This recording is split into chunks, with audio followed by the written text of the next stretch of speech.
Saludos afectuosos, estimados amigos. Estamos de vuelta una vez más para un tema muy esperado por todos nosotros para hablar sin duda de este tema interesante sobre la oración del Padre Nuestro. Hoy, como sabemos, nos acompaña nuestro estimado profesor Pedro Rosario Barbosa desde Puerto Rico, de la Universidad de Puerto Rico, para así compartirnos este interesante tema que fue anunciado ya semanas atrás y que muchos de ustedes, por supuesto, estuvieron encantados en que nuestro gran invitado, nuestro profesor Pedro, estuviera acá compartiéndonos esta clase a todos. Yo me incluyo, por supuesto, en primer lugar, con esas ansias de escuchar esta temática, para mí muy interesante y bastante enigmática, sobre la famosa oración del Padre Nuestro. Así que, pues bueno, todos juntos vamos a dar la bienvenida al profesor Pedro. Profesor, bienvenido a su canal, La Historia No Contada de la Biblia. Es un placer para nosotros y un gusto tremendo tenerlo por primera vez en este canal como invitado para poder así aprender de esta enseñanza, profesor. Bienvenido. Le damos una bienvenida afectuosa hasta Puerto Rico. Muchas gracias. Es un honor estar aquí. Saludos humanistas a ti y a todos los que nos acompañan esta noche. Muchas gracias, profesor. Y pues nada, como siempre, estamos encantados de que estén ya muy puntuales, bastantes de ustedes que están desde los primeros minutos listos para escuchar estas charlas, estas clases. Bienvenidos a todos, a cada uno de ustedes que están presentes. Así que, pues bueno, yo creo que van a surgir algunas dudas. El profesor nos va a hacer ese gran favor de contestarnos a dudas que vayan surgiendo durante el tema. Y, profesor, le comento a usted, ¿gusta que tengamos preguntas durante el tema o las dejamos al final, como usted nos comente, para que así usted se sienta cómodo conforme vaya dando la charla? Bueno, puede ser que durante la presentación yo interrumpa mi propia presentación y pregunte si hay alguna pregunta, perdonando la redundancia. Perfecto. Claro que sí, profesor. Y pues nada, bienvenidos a todos los canales hermanos que están presentes. Estimado amigo Alonso de Indagando en la Biblia. Saludos afectuosos, estimado amigo Alonso. Hasta allá está el Ecuador. Y cada uno de ustedes que están ya presentes y por supuesto todos los que se van a ir uniendo a lo largo de esta charla, que por supuesto serán muchos más de los que ahora estamos. Así que bienvenidos también, estimado amigo que nos visita hasta España, desde Jesús Histórico, ¿verdad? Saludos afectuosos, Alejandro, hasta España, del canal Jesús Histórico, saludos afectuosos, también ya presente acá, y repito, a todos aquellos que se van a ir uniendo a esta interesante charla que tenemos en esta noche. Así que, pues bueno, sin más preámbulo, todos estamos gustosos de escuchar al profesor, así que vamos a dejarlo, con todos ustedes para esta interesante charla del día de hoy. Así que, profesor, los micrófonos son todos suyos y bienvenido nuevamente a este canal. Todos gustosos de escuchar la clase que tiene preparada para todos nosotros. Adelante, profesor. Ok, quisiera avisar, ¿verdad? Que parece que la conexión mía está de nuevo en señal de rapto apocalíptico. Pero yo siempre me revelo, así es que es cuestión de tener un poquito de paciencia, un poquito de tiempo y yo regreso, pero voy a dar esta presentación completa, no se preocupen. Perfecto, estimado profesor. Ok, el tema de hoy es súper, ultra, mega amplio. Este es uno de esos temas que es para hablar por semanas, ¿verdad? O sea que lo que voy a estar proponiendo aquí es una pizquita, ¿verdad? De lo que voy a estar proponiendo, ¿verdad? Durante la clase. Esperen un momentito para yo, es que quiero tomar medidas just in case, ¿verdad?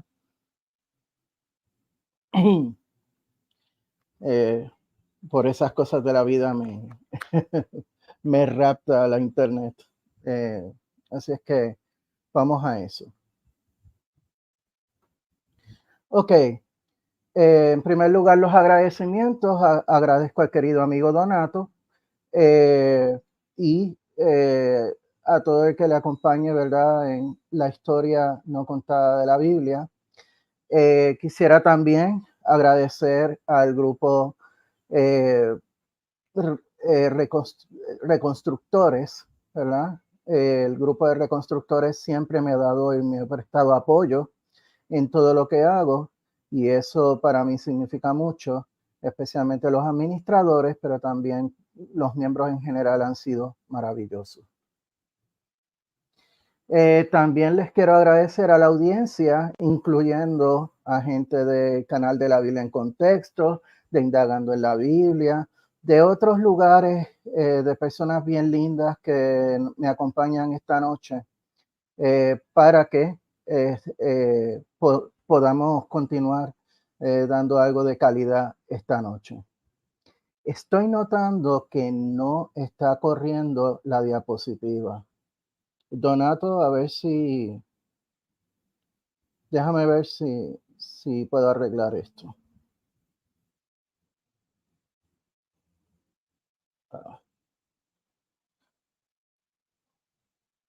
La diapositiva no está. Sí, no se preocupe, profesor. Bienvenidos a todos, estimados amigos que ya están presentes en esta noche, los canales hermanos como la Biblia en Contexto, Indagando en la Biblia, Jesús Histórico y todos aquellos estudiosos de las ciencias bíblicas que se hacen presentes en esta noche. Saludos afectuosos, estimados amigos. Ahora sí, ok. Sí, profesor. Pues vamos a comenzar a hablar del tema.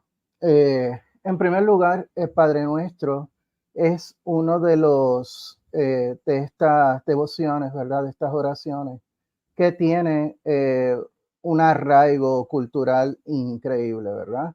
Es una oración universalmente aceptada por el cristianismo y no importa a qué denominación cristiana usted pertenece, usted debe estar familiarizado de alguna manera con el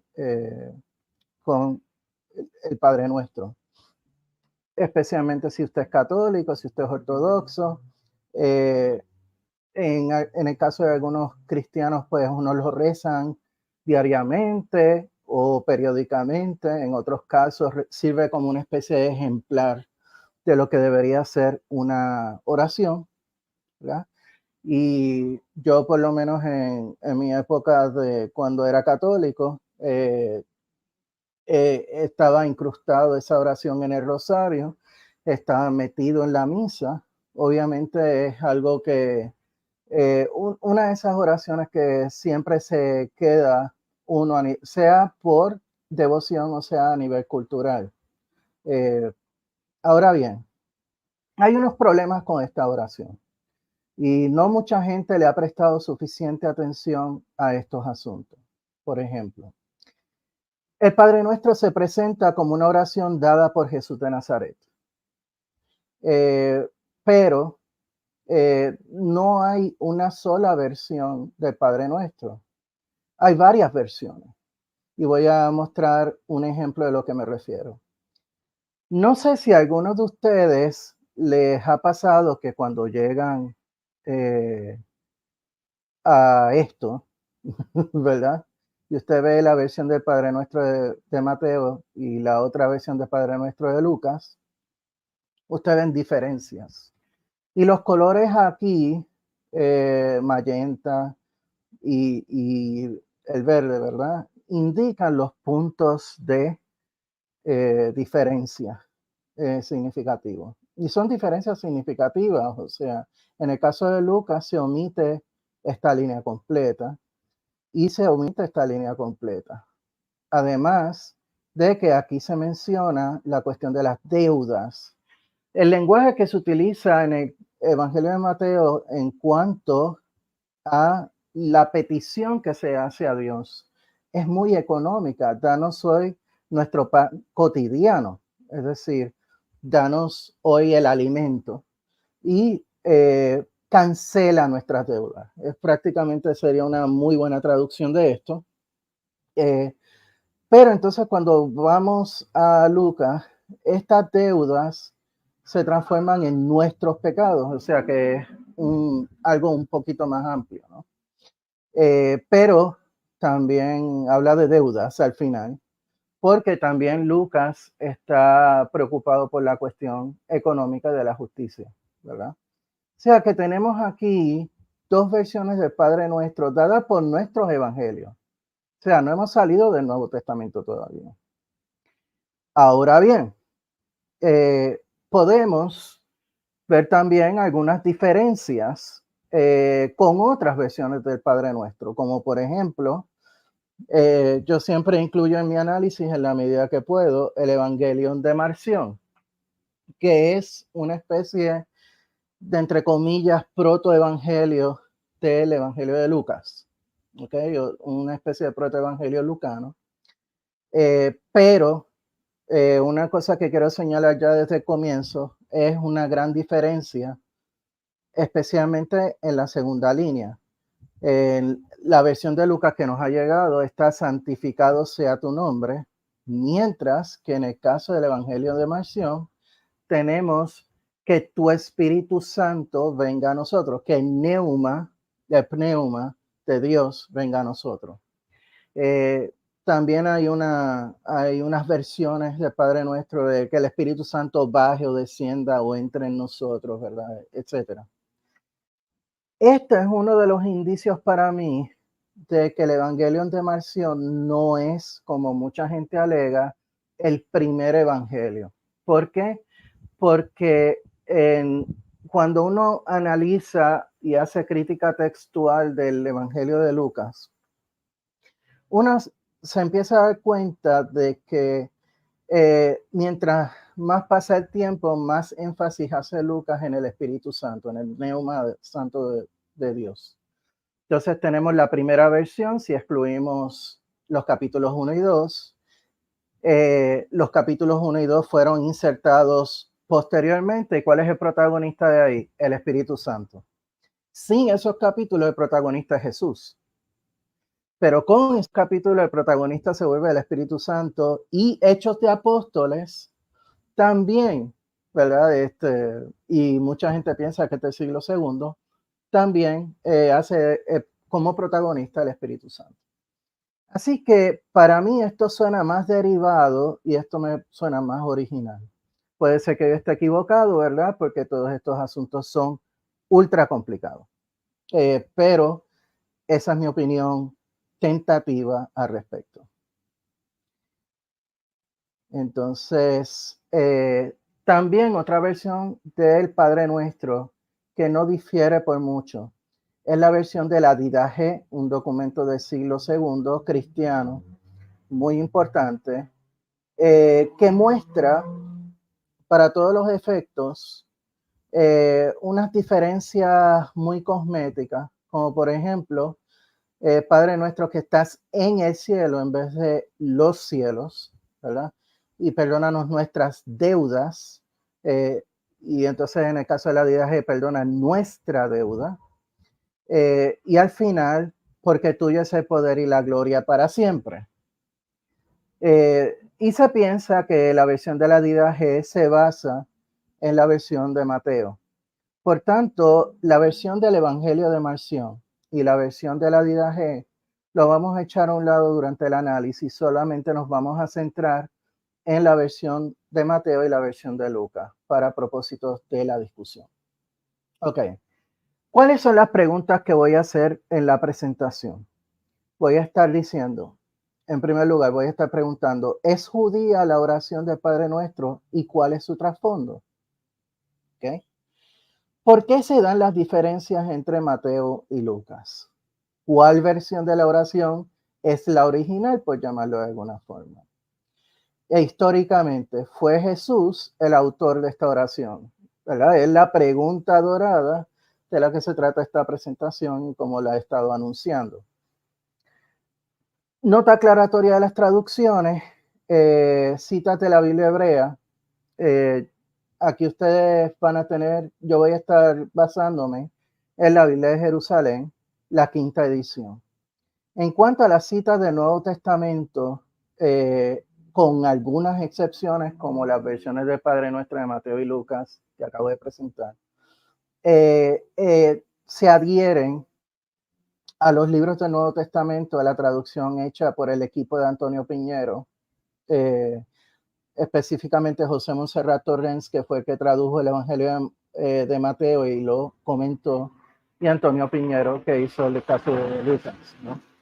Así que eso todo lo voy a tener en cuenta siempre, aunque cualquier persona que vea las versiones del Padre Nuestro que yo he puesto, difieren sustancialmente de la traducción que ellos hacen, y la razón es porque yo quiero que se apegue lo más posible al griego, y desgraciadamente Montserrat Torrens traduce de una manera el griego y Piñero utiliza la otra traducción.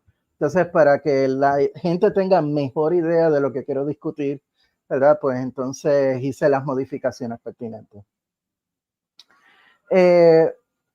Cita de texto de Qumran, esto se me pasó, ¿verdad?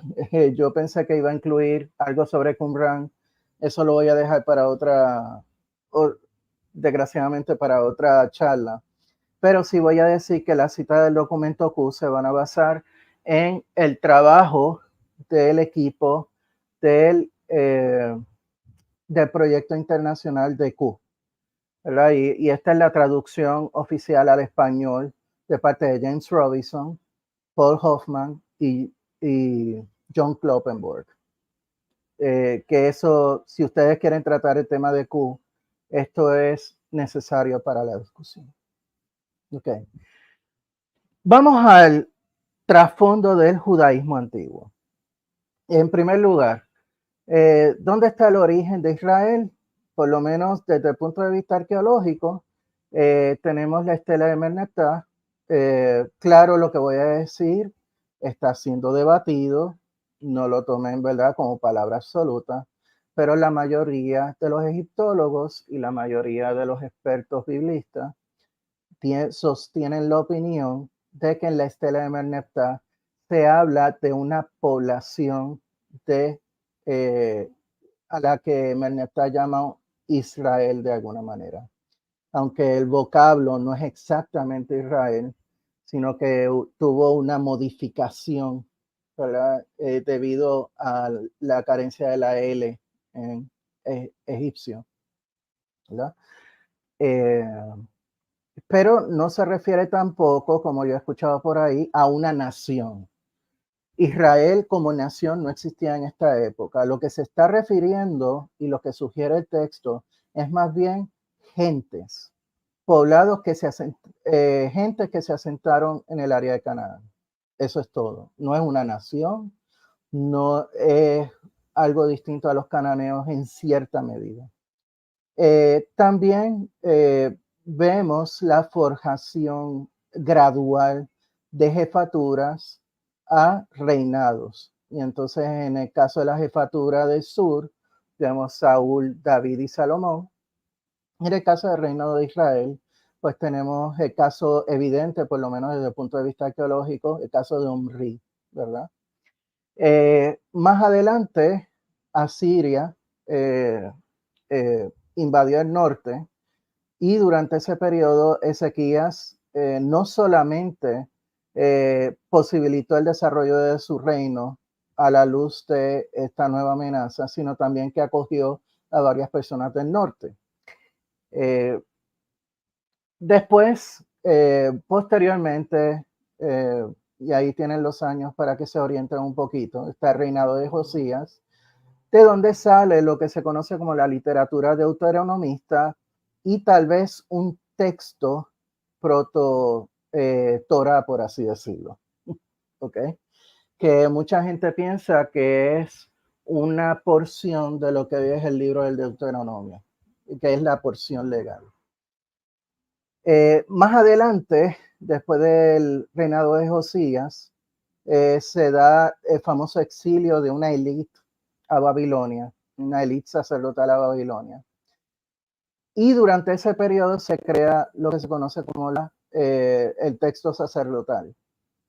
Después, bajo el periodo persa, esa élite regresa, tiene la oportunidad de construir un segundo templo, y con ese segundo templo se forja la Torá, se empieza a forjar la Torá más o menos como la conocemos hoy día, a partir del texto deuteronomista, a partir del texto sacerdotal, más, y dependiendo de la hipótesis que usted emplee, si la hipótesis documental o neodocumentaria, la eloísta, la yavista, o si no la yavista, o si se elimina la eloísta, o si son suplementos, o si son fragmentos, usted escoja, ¿verdad?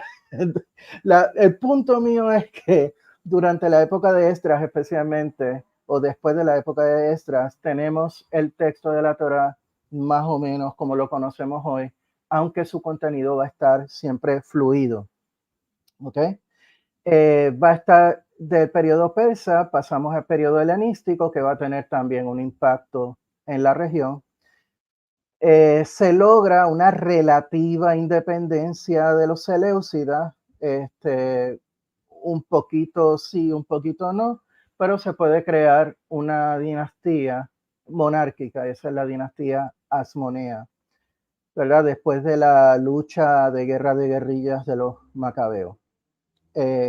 Hasta que finalmente llega Roma y Roma se llevó prácticamente todo espacio, por así decirlo.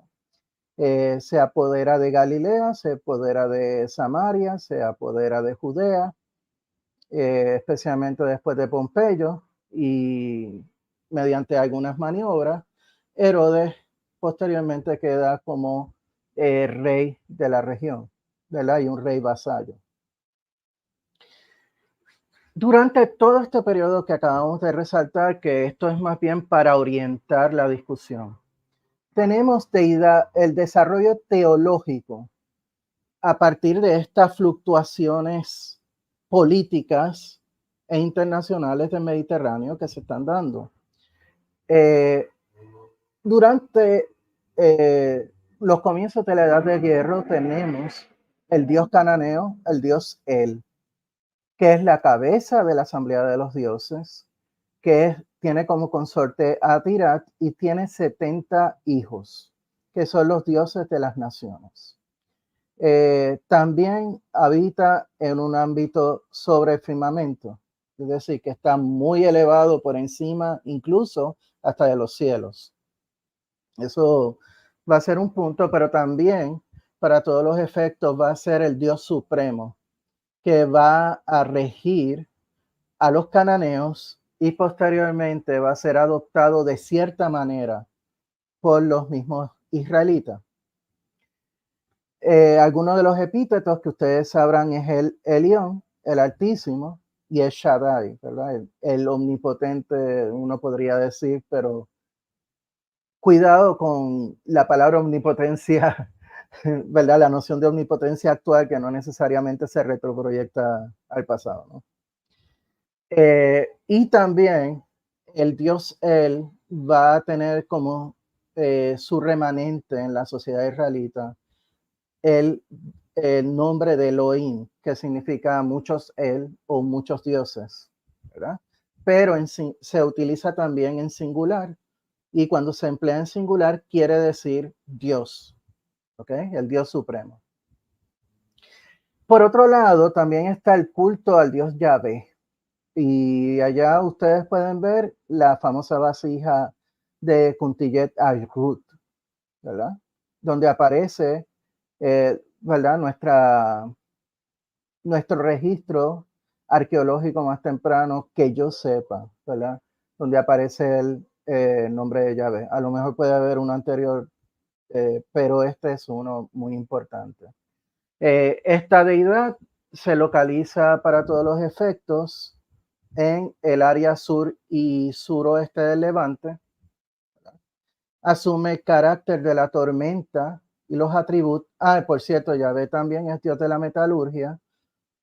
Si no me equivoco, que Donato sostiene que es dios de los volcanes, si mi memoria no me falla, ¿verdad? Pero me estoy basando en el trabajo de David Villar, por si acaso.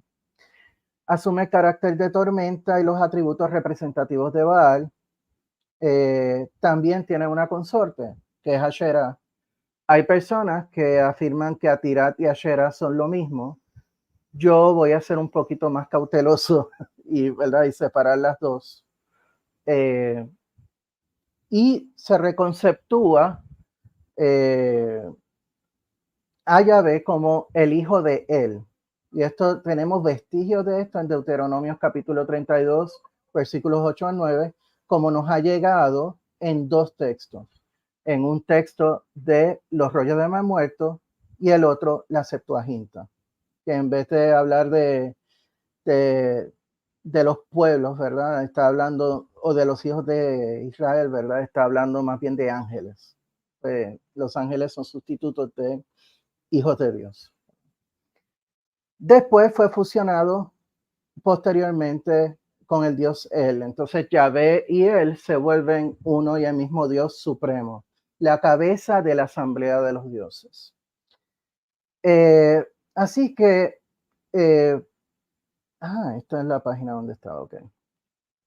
En la reforma de Josías está Yahvé como Dios de la etnia judía, es decir, de la agrupación del pueblo judío. Esto es bien importante. Bajo Josías se desarrolla unos cultos monolátricos. Noten que durante esta charla yo no voy a decir cultos monoteístas. No me van a escuchar hablar de eso. Los que me conocen saben que yo tengo una peculiaridad con esa idea de que hubo monoteísmo más o menos en el periodo antiguo. Eso es harina de otro costal. Pero lo que quiero decir, lo que sí se puede decir es que bajo Josías hay un culto monolátrico, y bajo ese culto monolátrico los hijos de Yahvé pasan a ser deidades cada vez menores, ¿verdad? Incluyendo los dioses de las naciones. Si uno va al antiguo Egipto, o uno va a la antigua Grecia, o uno va a la antigua Roma, lo que sea, el sol, la luna, las estrellas, son deidades, ¿verdad? Pero lo que va a estar haciendo el culto monolátrico a Yahvé es tratar de rebajar cada vez más estos dioses de categoría. También están los mensajeros divinos, que son para todos los efectos humanoides, es decir, son divinidades menores que aparecen como seres humanos. Y también hay otras criaturas divinas, que están los serafines, los querubines, los ofanín, ¿verdad? El leviatán, y son formas de divinidades monstruosas, ¿verdad? Son formas divinas monstruosas. Durante el periodo persa y greco-romano, esta teología va a elaborarse cada vez más en una perspectiva megateísta. En vez de yo utilizar monoteísmo o monoteísmo inclusivo, lo que eso quiera decir, prefiero hablar de megateísmo, es decir, hay un único Dios inmortal, eterno y trascendente, que para muchos judíos, para la inmensa mayoría de los judíos, es el único que merece el nombre de Dios. Todas las demás divinidades son divinidades inferiores con poderes inferiores, ¿verdad? Así que hay una gradual identificación, especialmente por influencia en parte persa, pero también por influencia de Platón, más que cualquier otra cosa, y del platonismo en el Mediterráneo, de que Dios es bondadoso, que Dios es bueno, ¿verdad? Por lo tanto, hay en el proceso de degradación de divinidades celestes en ángeles y daimones, es decir, dioses pequeños que están por debajo de la esfera celeste, de la esfera de la luna, quiero decir. Vamos a ver un choque entre las fuerzas de Dios, que son las fuerzas del bien, y las fuerzas del mal. Entonces, aquí esta cosa del bien y del mal va a ir floreciendo, y paulatinamente va a ser uno de los ideales del judaísmo, que va a ser el apocalipticismo. Va a ser una perspectiva escatológica de enfrentamiento entre el bien y el mal. Las fuerzas de Dios versus las fuerzas del maligno. Maligno sea Satán, Belial, te póngale el nombre, ¿verdad? ¿Cuál es la relación de Yahvé con los judíos? Y esto es crucial para entender lo que ocurre. Si queremos entender cómo son las divinidades en la antigüedad, tenemos que mirar esta pirámide. Todo lo que es azul clarito en esa pirámide son, en primer lugar, la asamblea de los dioses. Está el dios supremo, que es Yahvé, a la cabeza. Y están los dioses eminentes, ¿verdad? Que son los llamados hijos de Dios, que pueden ser incluso los dioses de las naciones, que han sido degradados a ángeles o divinidades de menor rango. Una de las cosas que a mí me faltó aquí es que algunos de los judíos pensaban en la existencia de una segunda potencia que estaba por debajo del Dios Supremo, pero estaba por encima del resto. O sea que, y noten que en esta pirámide la separación entre lo divino y lo humano no es tan grande. Hay una gradación desde lo supremo hasta lo terreno, ¿verdad? ¿Qué define una etnia? ¿Qué define a un pueblo como algo étnico en el sentido antiguo? Primero, el idioma. En el caso del judaísmo no hay más discusión, es el hebreo. Número 2, el territorio. Todo el territorio que se le, ¿verdad? En el mito abrahámico, se le dio a Abraham, ¿verdad? Y donde gobernó David y Salomón y todo lo demás, ¿verdad? O sea que toda la región cananea, esa sería la herencia que Dios le da a los judíos. Ese es su territorio. Y tercero, los ancestros. Y este punto es bien importante para entender varias cosas.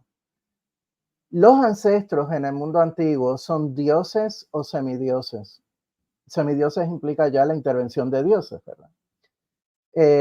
Las familias, las gentes y las etnias se configuran alrededor de estas figuras semidioses o dioses, ¿verdad? O sea que si usted tiene a gente como Augusto César, ¿quién es el padre adoptivo de Augusto César? Pues Julio César.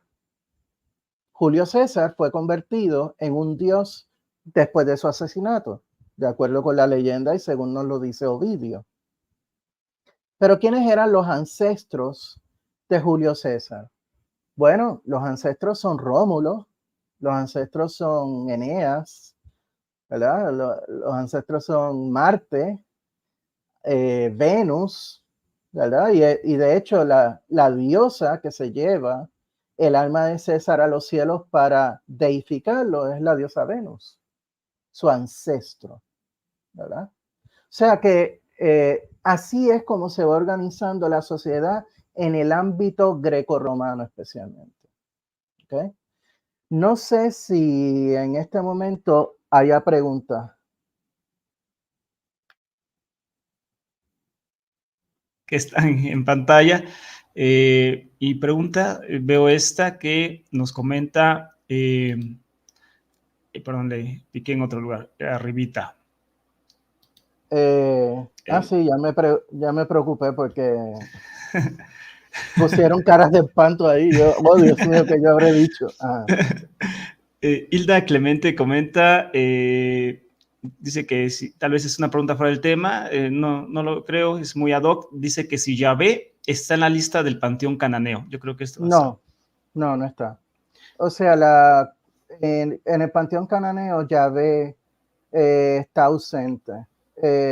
Pero Deuteronomio nos da una pista de que probablemente durante los siglos que yo señalé en la diapositiva fue integrado o reconceptuado como uno de los hijos de él.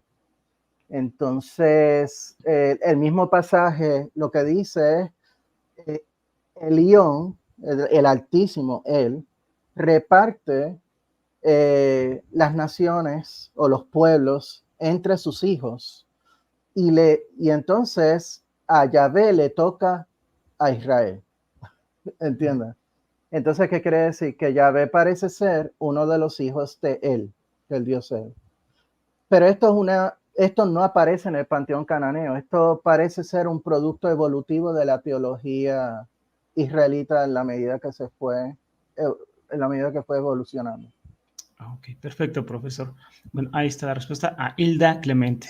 Y ya de ahí, pues hasta ahora no, hasta ese momento no hay más preguntas, sino pues, muchos saludos, los estimados amigos. Está también Natán, nos saluda.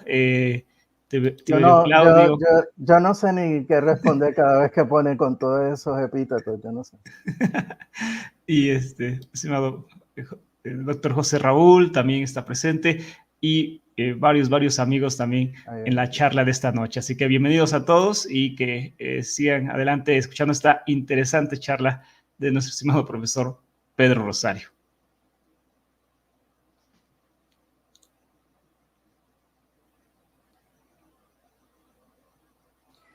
Estoy aquí. Sorry. No se preocupe, profesor. Pues nada, pues continúo. Claro que sí. Okay. Ahora bien, ¿cuál es la relación de Yahvé con los judíos en calidad de etne? Ok. Primero, Dios Yahvé es el Altísimo, ¿verdad? No los dioses de las demás naciones. Los dioses de las demás naciones son dioses chiquititos. Son ángeles o son daimones. Pero Yahvé es el supremo, es el grande. Pero Yahvé, y esto es bien importante para nuestra discusión, se convierte en el padre adoptivo de los judíos.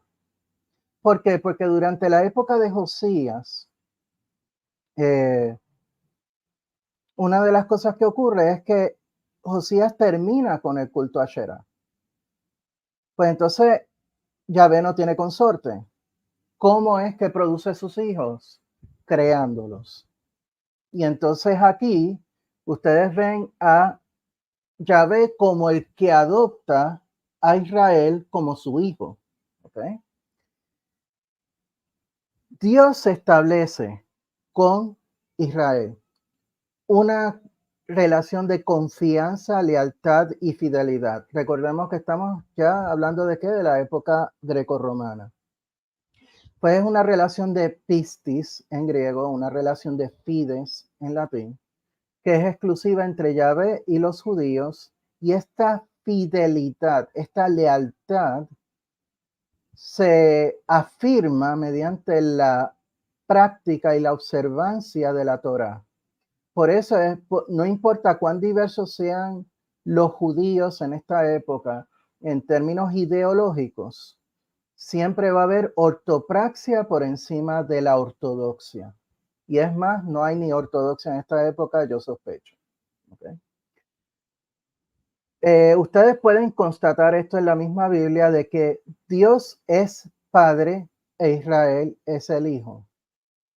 Por ejemplo, cuando describe a Israel como su primogénito, tenemos la escena en que Yahvé le habla a Moisés y le dice, dile a Faraón que mi primogénito es Israel. O en el caso de Jeremías, cuando dice, yo soy para Israel un padre y Efraín es mi primogénito. ¿Okay? Pasajes de Dios como padre, ¿verdad? Podemos mencionar, y los israelitas como hijos. Ustedes son hijos de Yahvé, Dios suyo, ¿verdad? Deuteronomio capítulo 14, versículo 1. Pasaje en lo que se invoca a Yahvé como padre. Tú eres nuestro padre, tú Yahvé eres nuestro padre. Te llamas redentor desde siempre. Pero tú Yahvé eres nuestro padre, nosotros la arcilla y tú el alfarero. Eso nos recuerda bastante a Génesis capítulo 2. No tenemos todos un mismo padre, no nos ha creado el mismo Dios, porque entonces nos traicionamos unos a otros, profanando la alianza de nuestros padres, ¿verdad? No siguiendo la ley. ¿Por qué digo todo esto? ¿Por qué paso por todo este asunto? Porque en las iglesias se sigue repitiendo una y otra vez de que Jesús fue revolucionario porque acercó a la humanidad a Dios como Padre. ¿Verdad? Los judíos no tenían a Dios como Padre, pero Jesús acercó la humanidad hacia, ¿verdad? Hacia la paternidad divina. Nada de eso es correcto, todo eso ha probado ser leyenda urbana. Esa idea proviene de Joaquín Jeremías, un erudito experto del Nuevo Testamento, que lo dijo, pero a pesar de que reconoció su error, todavía esto se sigue repitiendo en las iglesias. Así que esto es algo que hay que refutar, ¿no? De que si uno es miembro de la etnia de Israel, es decir, uno es judío, pues entonces uno tiene a Dios como Padre. No hay de otra. ¿Okay? Ahora bien, ¿cuáles son las implicaciones de esto en relación con el movimiento de Jesús? Pues, como siempre, ¿por dónde debemos empezar? Debemos empezar por Pablo y sus cartas auténticas. ¿Cuáles son esas cartas auténticas? Primera de Tesalonicenses, Gálatas, Primera y Segunda de Corintios, Filipenses, Filemón y Romanos. Y ahí lo tienen. Podría haber debates sobre uno, podría haber debates sobre otro, podría ser que haya debates de los paulinos sobre si es auténtico o no, pero hay un consenso prácticamente casi absoluto de que estas 7 definitivamente, ¿verdad?, las escribió Pablo. Hay aspectos de esto que ya he discutido en otro lado y aquí ustedes tienen una presentación que yo hice en mi canal que es sobre la física estoica en las cartas paulinas y en el Evangelio de Marcos. Lo menciono porque hay aspectos de esa discusión que voy a mencionar aquí y no voy a tener mucho tiempo para elaborar, pero ahí ustedes tienen la dirección. Al final de la presentación, yo les voy a dar a ustedes un código QR o una dirección donde ustedes pueden descargar la diapositiva y pueden darle a la dirección que está aquí. Todos los enlaces que aparecen en esta diapositiva están vivos, ¿verdad? O sea, les pueden dar ahí y abren la página que corresponde. Pero es para que sepan que voy a estar refiriéndome a algunas cosas que discutí en esta presentación. Primero, nuestro punto de partida son las cartas paulinas. Para Pablo, Yahvé salvaría a la totalidad de Israel y ese es su enfoque, no más ningún otro. O sea, para Pablo, la salvación última va a ser de Israel como un colectivo, pero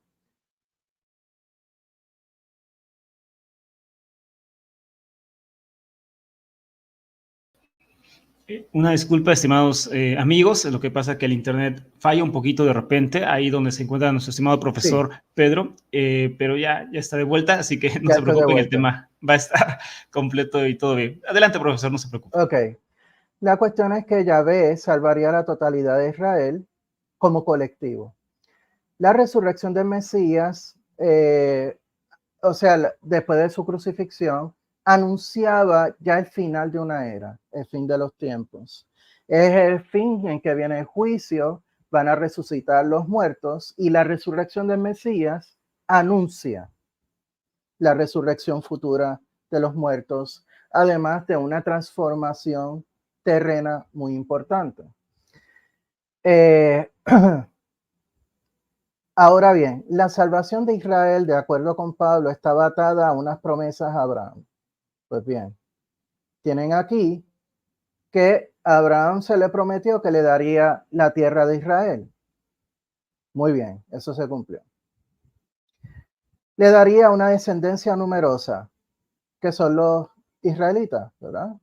Eso se cumplió. Israelitas y también, ¿verdad? Los hijos se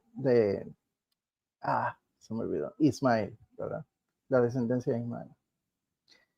Pero también le dijo, serás padre de muchas naciones, de muchas, en griego, etne. ¿Okay? Esa es la promesa que todavía no se ha cumplido. Y entonces aquí entra la situación de que Pablo necesita convertir paganos precisamente para posibilitar la salvación de Israel al final de los tiempos. Ok. Dada la muerte y resurrección del Mesías, se abren unas puertas a que los paganos entraran al redil de la salvación. Pero los paganos debían permanecer paganos. ¿Por qué? Para que se cumpla la promesa de Abraham. Pero serían, mediante una alianza, hijos de Dios también. Debido a que no debían ser judíos, no debían judaizarse. Lo único que se le requiere a los paganos en términos de la práctica, después de haber entrado a las asambleas cristianas, a la asamblea del movimiento de Jesús, es velar u observar 9 de los 10 mandamientos. La excepción sería la observancia del sábado, que tampoco observarían la circuncisión y tampoco observarían el kosher. O sea, esas 3 se les hace la salvedad. Pero también se les va a requerir algo que, sin lugar a dudas, le costó mucho a esta persona, y es renunciar a la fidelidad y a la lealtad a los dioses de su familia y a los dioses de la ciudad, y integrarse a una nueva ciudadanía, utilizando la palabra de Pablo, que es la ciudadanía celestial. Es ser hijos de Dios, del Dios grandote, ¿no? No de los daimonia, no de los dioses de las naciones, no. Vamos a ser hijos de ese Dios grandote, Yahvé, que es el grande, ¿ok? Pero eso implicaba romper con la familia, porque todas estas familias, las gentes, las ciudades, etcétera, están unidas ¿por qué? Por la lealtad a los dioses de sus ancestros. Y acuérdense que cuando se es adoptado hijo de Dios, ¿verdad? Y esto es algo que yo quiero traer a colación. Y hay un realineamiento físico, sanguíneo, de los ancestros familiares. O sea, esta cosa de bautizarse, participar de la muerte y sepultura del Mesías, el despertar a una nueva realidad por acción del pneuma santo de Dios, ¿verdad? Haría que todos los paganos bautizados descendieran de Abraham literalmente. O sea, así mismito como lo escuchan. Porque también eso se daba mucho en el Imperio Romano, y si tú eres adoptado a una familia nueva, se realinea la sanguinidad también al ancestro de la familia. La adopción no es poca cosa, la adopción te integra a una familia en particular, y esta es la noción que está en la mente de Pablo. Pero eso significa que si los paganos son hijos de Dios y los judíos son hijos de Dios, pues los dos son hijos de Dios en virtud de la lealtad y la fidelidad a Dios vía el Mesías, ¿verdad? Y se vuelven miembros de una asociación y son hermanos de todos los que pertenezcan a la asamblea. ¿Ok? O sea que aquí tienen la teología paulina más o menos aquí resumida. Ahora bien, si uno es hijo de Dios y uno es pagano, dice Pablo, pero cuando llegó la plenitud de los tiempos, es decir, en el momento en que Pablo está hablando, envió Dios a su hijo, nacido de mujer, nacido bajo la Torá, para rescatar a los que se hallaban bajo la Torá y para que recibiéramos la filiación. Y porque ustedes son hijos, Dios ha enviado a nuestros corazones el pneuma de su Hijo, que clama, Abba, Padre. De modo que ya no eres esclavo, sino hijo. Y si hijo, también heredero por medio de Dios. Y en Romanos aclara qué significa eso de la herencia. Si eres hijo de Dios, pues heredas todo lo que le pertenece a Dios en el cielo, ¿verdad? En otras palabras, serían glorificados. Y si ustedes miran, Primera de Tesalonicenses, y si ustedes miran, Primera de Corintios capítulo 15, ¿en qué consiste esta glorificación? Pues lo mismo que le pasó a Jesús, que el cuerpo se transformó de cuerpo de carne, afectado por el pecado y la muerte, a un cuerpo neumático. Es decir, un cuerpo de la misma sustancia de los dioses que están en el cielo estrellado. Porque las estrellas son dioses, el sol es un dios, la luna es un dios, ¿verdad? Todo eso son dioses, los que están ahí arriba. Los planetas son dioses. Pues entonces, la cuestión es que para Pablo, eso va a implicar, ¿verdad? Dentro de esta cosmología, que va a haber una edificación precisamente de los fieles a la hora en que venga Jesús o que ocurra la parucía. Una observación que quiero hacer y que es bien pertinente para nuestra clase. Pablo no incluye el Padre Nuestro en su exposición. El Padre Nuestro sería extremadamente conveniente para Pablo. Extrañamente nunca lo menciona y yo voy a problematizar eso. Ok. Vamos a hablar de Jesús y yo voy a utilizar como referente este ensayo de Fernando Bermejo Rubio. Y este ensayo es bien bueno porque a pesar de que hace unas críticas a la teoría de las búsquedas, de la primera búsqueda, de la segunda búsqueda, de la tercera búsqueda, ¿verdad? Y todas las búsquedas que haya después, él hace un resumen bastante bueno de los puntos que constituyen el consenso en torno a Jesús histórico, y entonces los enumera. Primero, nació durante el gobierno de Augusto, creció en Nazaret de Galilea, perteneció a una familia numerosa cuyo padre es José, María es el nombre de la madre, tiene múltiples hermanos, uno de ellos es Jacobo, era profundamente religioso, su religiosidad era plenamente judía y hoy prácticamente ese es el consenso. Fue bautizado por Juan el Inmersor, se volvió discípulo o alumno de Juan y tomó los principales motivos de su predicación posterior. Reunió un grupo de alumnos cuyo núcleo era constituido por 12 personas. Habló y actuó como escatológico de Dios, utilizó un lenguaje enfático y pregnante, centró su predicación en la llegada del reino de Dios. Ese es el tema constante en todos los evangelios y solamente por patrón recurrente eso debería tenerse en cuenta, ¿no?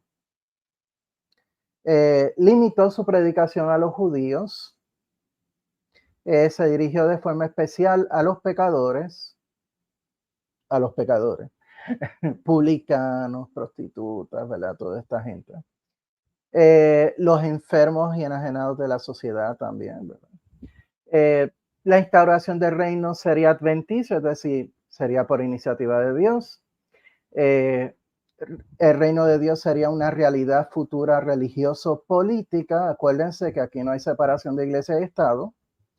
Anunció que el reino de Dios se establecería pronto. Sus acciones revelaban la proximidad de la llegada del reino. El reino que vendría incluiría un juicio. Realizó actos taumatúrgicos. De hecho, los actos taumatúrgicos para Jesús eran señal de que ya la cosa estaba, ¿verdad?, a punto de ocurrir. Antepuso los aspectos morales a los rituales. Yo tengo mis dudas en algunas cosas de esa, ¿verdad? Pero voy a coincidir con eso por el momento. Radicalizó la Torá y se mantuvo dentro de ese marco. En eso estoy totalmente de acuerdo. Mantuvo polémicas con otros grupos religiosos de su tiempo, especialmente fariseos, y hay una instancia en que tuvo un intercambio con unos saduceos. Desde Galilea, Jesús fue a Jerusalén el último año de su vida para celebrar la Pascua, para predicar o para esperar la llegada del reino. Protagonizó un incidente en el templo. Ahí la cosa es un poquito más discutida, no tan consensuada, pero la mayoría de los eruditos sí lo afirma. Fue arrestado y ejecutado por delito de lesa majestad y murió en los tiempos de Tiberio. Y ahí termina el consenso, ¿verdad?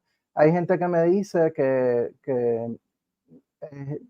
toda la investigación de Jesús histórico no ha avanzado mucho y hay mucho más consenso en todos estos puntos que acabo de mencionar que la alternativa de que Jesús no existió, porque entre los mismos mitistas no se ponen de acuerdo por qué Jesús no existió.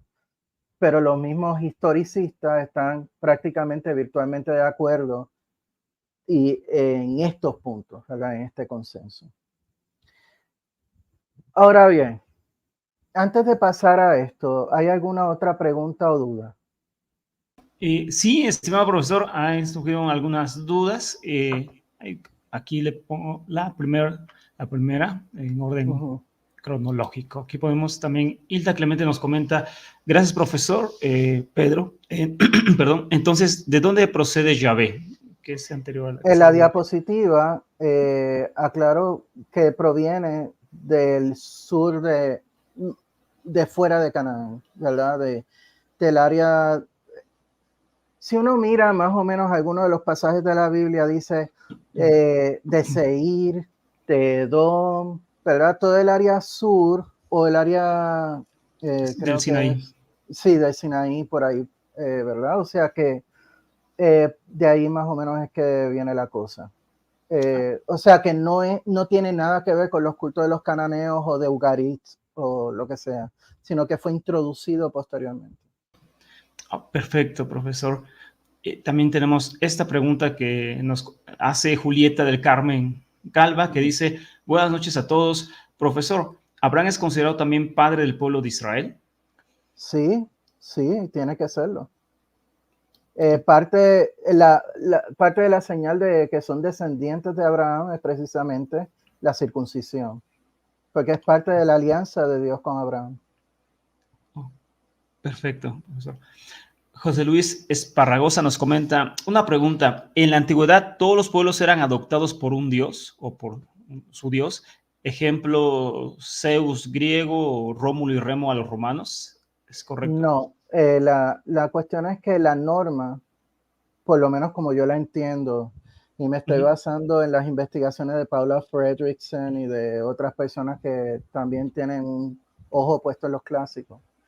La inmensa mayoría se debe a ser descendientes de apareamientos entre humanos y dioses, ¿verdad?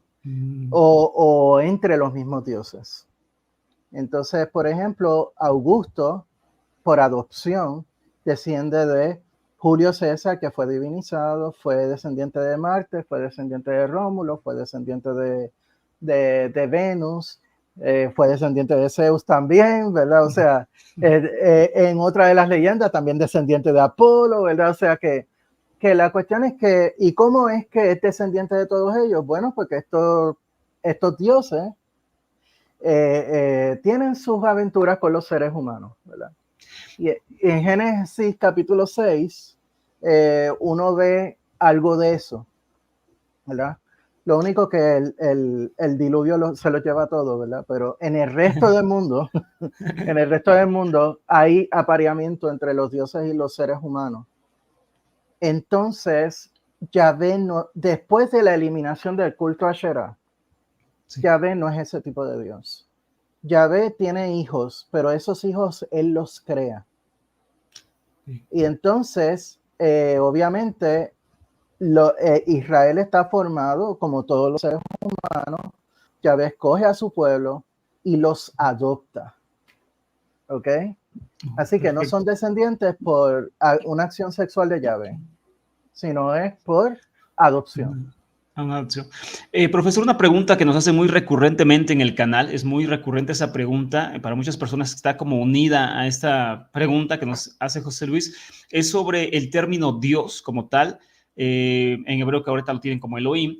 ¿El término o concepto Dios era común en los pueblos antiguos o tenían algún término semejante para referirse a sus deidades? Así como hoy en día la gente comúnmente dice que hay que encomendarnos a Dios, ¿no? No hablan de un nombre propio, sino para el pensamiento común y occidental, Dios se refiere a aquel ser supremo que habita en los cielos y domina todo, ¿no? Un concepto así de Dios, como hoy no tenemos o parecido, existía antes, supongamos en los cananeos, en los egipcios, o en las culturas antiguas, babilonios. En la bibliografía que yo hago disponible en esta diapositiva precisamente. Sí. Una vez yo les dé código QR y la dirección, pueden descargarla y pueden ir a ver la bibliografía y van a encontrar entre las referencias un libro que de hecho está libremente disponible por internet, y la tesis de maestría de Dan McClelland. Aquellos que han estado prestándole mucha atención a la divulgación de ciencias bíblicas en inglés saben quién es Dan McClelland, que responde a cuanta pregunta se encuentra por TikTok, ¿verdad? Y es mormón, pero es un mormón muy bien, muy sólido en ciencias bíblicas. Entonces Dan McClelland, en su tesis y en ese libro, señala, ¿verdad?, algunos asuntos que tienen que ver con la cognición del ser humano y cómo eso lleva a la noción de deidad. Y el problema con la noción de deidad es que es un concepto elástico. O sea, ¿qué es Dios? ¿Qué son dioses? Bueno, hay monstruos que son dioses. O sea, hay seres inteligentes que son dioses. Hay de todo que Dios. Hay muchas formas de divinidad.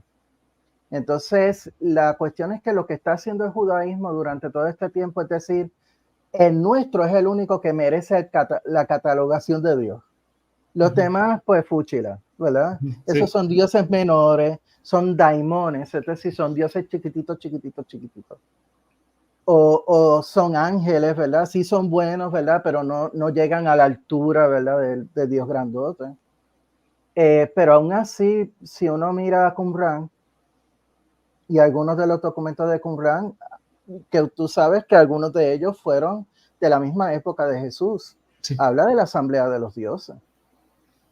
Habla de Dios y de la asamblea de los dioses. O sea que por eso mi problema con llamar a esta época monoteísta.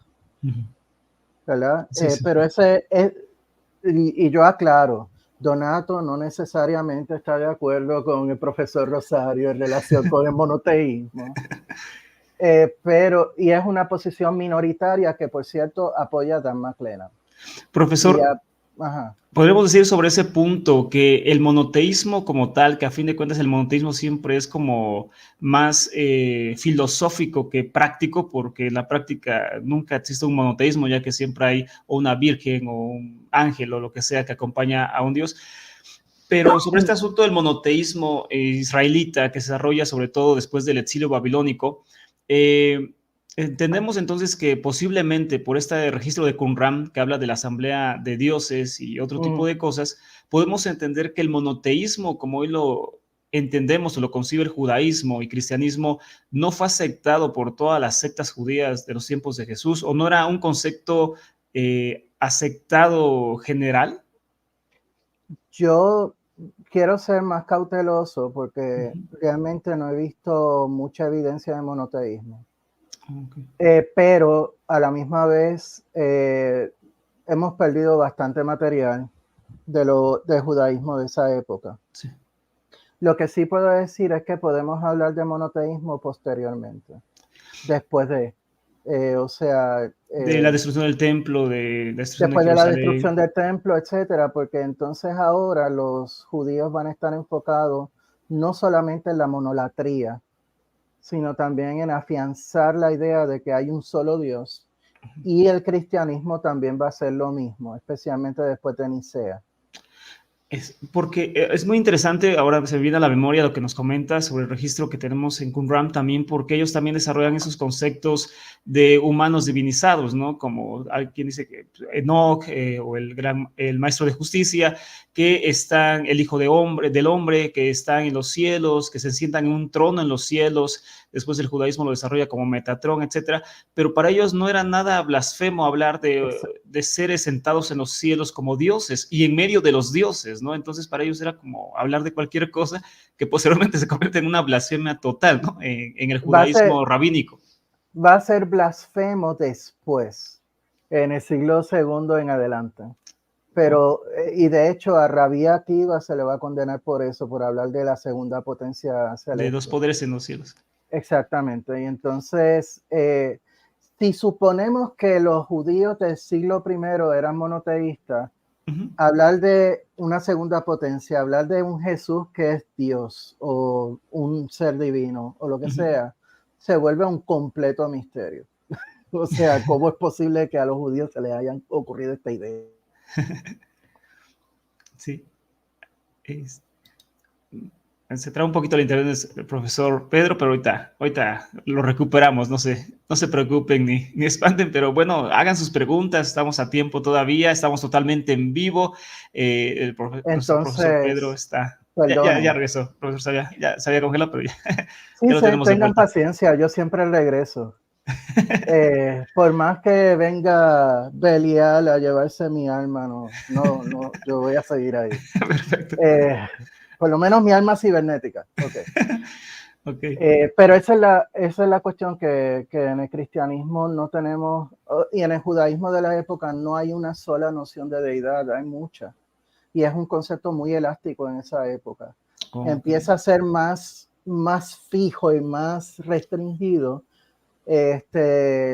mucho posteriormente, por así decirlo. Es muy interesante ese tema sobre el desarrollo real del monoteísmo, que nosotros lo tenemos como concepto después del exilio babilónico y que empiezan a quitar deidades y todo, pero ahora que nos comentas eso es verdad. La cuestión es que si lo que presenta el argumento son las aserciones que uno encuentra, por ejemplo, en Isaías, de que yo soy Yahvé y yo soy Dios y como yo no hay más nadie, ¿verdad? O yo soy Dios y no hay otro Dios, ¿verdad? O sea, ese tipo de cosas. Sí, pero sí. lo que a la gente le pierde de perspectiva es que esa es una táctica retórica de aquella época muy conocida que lo utilizaban los egipcios, lo utilizaba medio mundo. O sea, Osiris es lo máximo, no hay nadie como Osiris, ¿verdad? No hay Dios, es más, los demás dioses son nada al lado de Osiris, ¿verdad? Sí. O sea, es un tipo de retórica que... De exaltación de la divinidad, ¿no? De que la divinidad es lo Esa máximo. Es la cuestión. Exacto, es para hacer lo máximo que son, ¿verdad? Okay. Pues el profesor, una pregunta muy relacionada nos dice Hilda Clemente, ¿el Dios de Jesús era entonces el Dios él o el Dios Yahvé? Los dos. Los dos. En la época de Jesús, como indiqué anteriormente, ya los dos estaban fusionados. Yo sé que, y estoy pensando en una persona en particular, que dice que el Dios de Jesús es él, que es distinto a Yahvé. Y para mí eso es un error, porque ya en esta época nosotros no tenemos ninguna evidencia de que a él y a Yahvé se le traten como dos dioses distintos. O sea, son uno y el mismo Dios.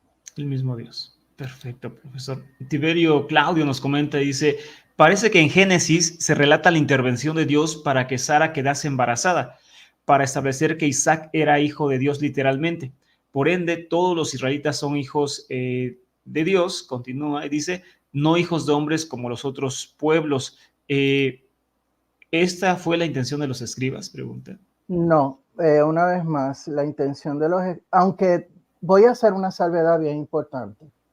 Esta es la versión judía de lo que ocurre en el mundo pagano. En el mundo pagano, cuando venden los dioses y tienen sus aventuras con las humanas, ¿verdad?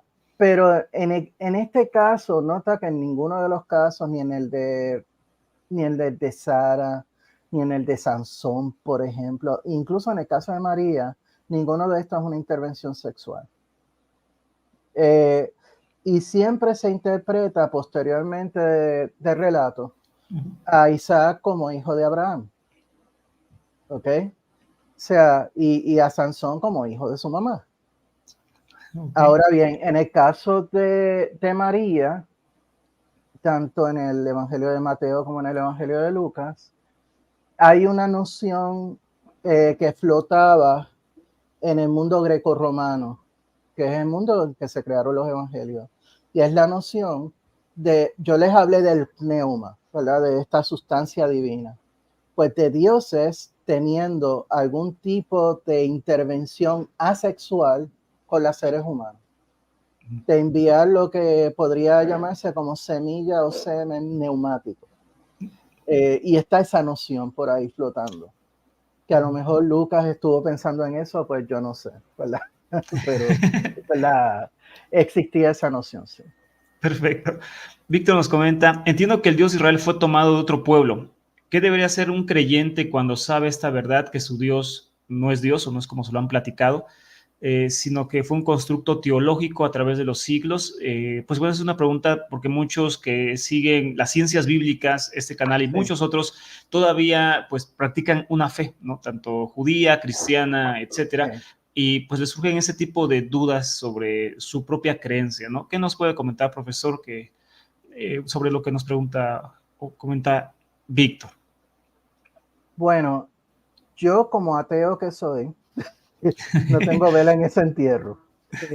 O sea, yo no le puedo decir yo lo que sí puedo decir es que si una persona es fundamentalista, siempre o es literalista, siempre va a tener problemas con esos detalles. Pero, por ejemplo, yo conozco a personas que dicen, Dios fue revelándose a medida que pasaba el tiempo, ¿verdad? Y a través de las acciones humanas. Entonces, el acto de sincretismo, por así decirlo, del Dios Él con el Dios Yahvé, es una instancia de la continuidad de la revelación divina. Pues ok, Perfecto. ¿verdad? Yo no tengo ningún problema con eso. Y hay gente que más o menos se adapta teológicamente a este tipo de cosas, ¿verdad? Mediante esas estrategias. Pero, por ejemplo, si es fundamentalista, si es fanático, lo que sea, pues obviamente va a ser un choque bien grande. Perfecto. Bueno, pues hay más preguntas, pero continuamos con la charla para no, no quitarle la inspiración al profesor. Y ahorita seguimos un poquito con las preguntas, profesor. Muchas gracias y pues Sí. continúe. Seguimos Bueno, pendientes. yo de todas formas, la pregunta principal que quiero atender es la de Luis Páez. Luis, O sea que allá abajo. Luis Baez, Que, que, ok, aquí está. Dice, ¿crees que Jesús en realidad dijo el Padre Nuestro es una creación de la iglesia? esa pregunta yo la voy a responder ahí.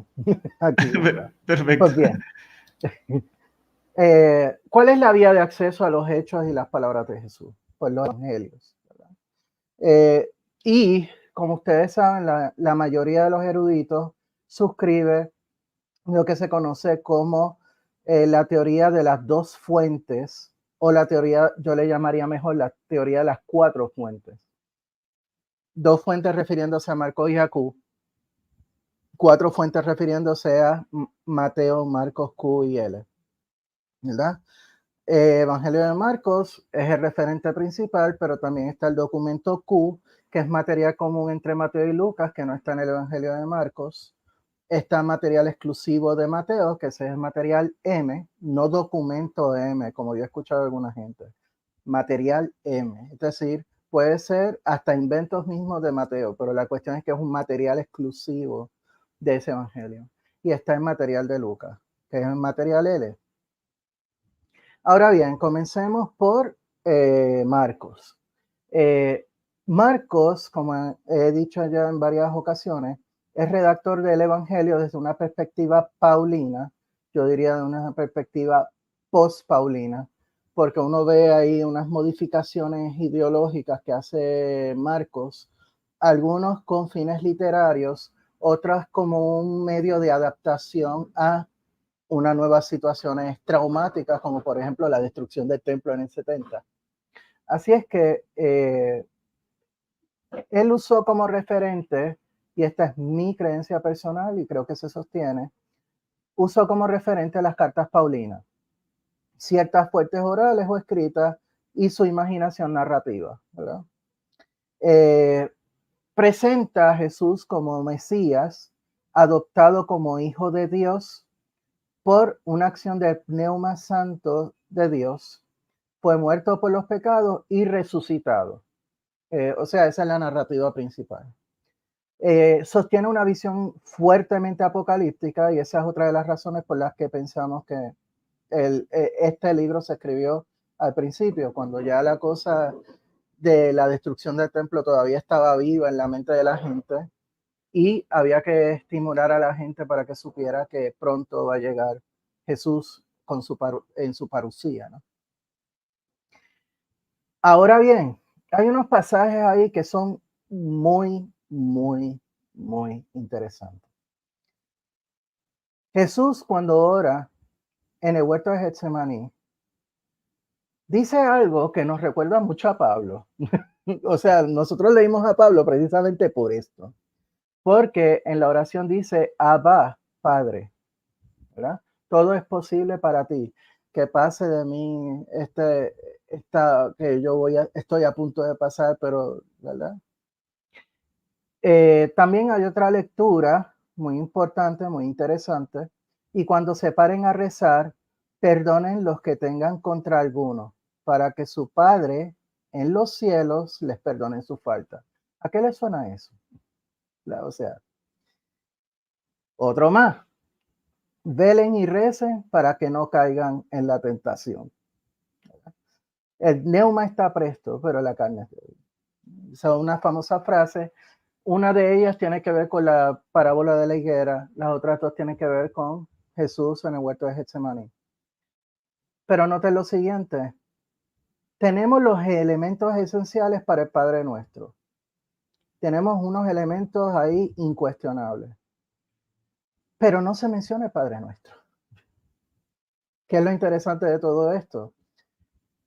Una vez más, en Pablo, el Padre Nuestro le sería como anillo al dedo a su doctrina, a los paganos, y Marcos también.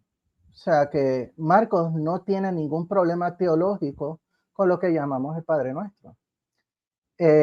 Ahora bien, la posición dominante en la academia ahora mismo es que Marcos se inspiró en alguna versión del Padre Nuestro, tal vez no la que nos ha llegado a nosotros, tal vez algún tipo de oración especial que se hacía en su congregación.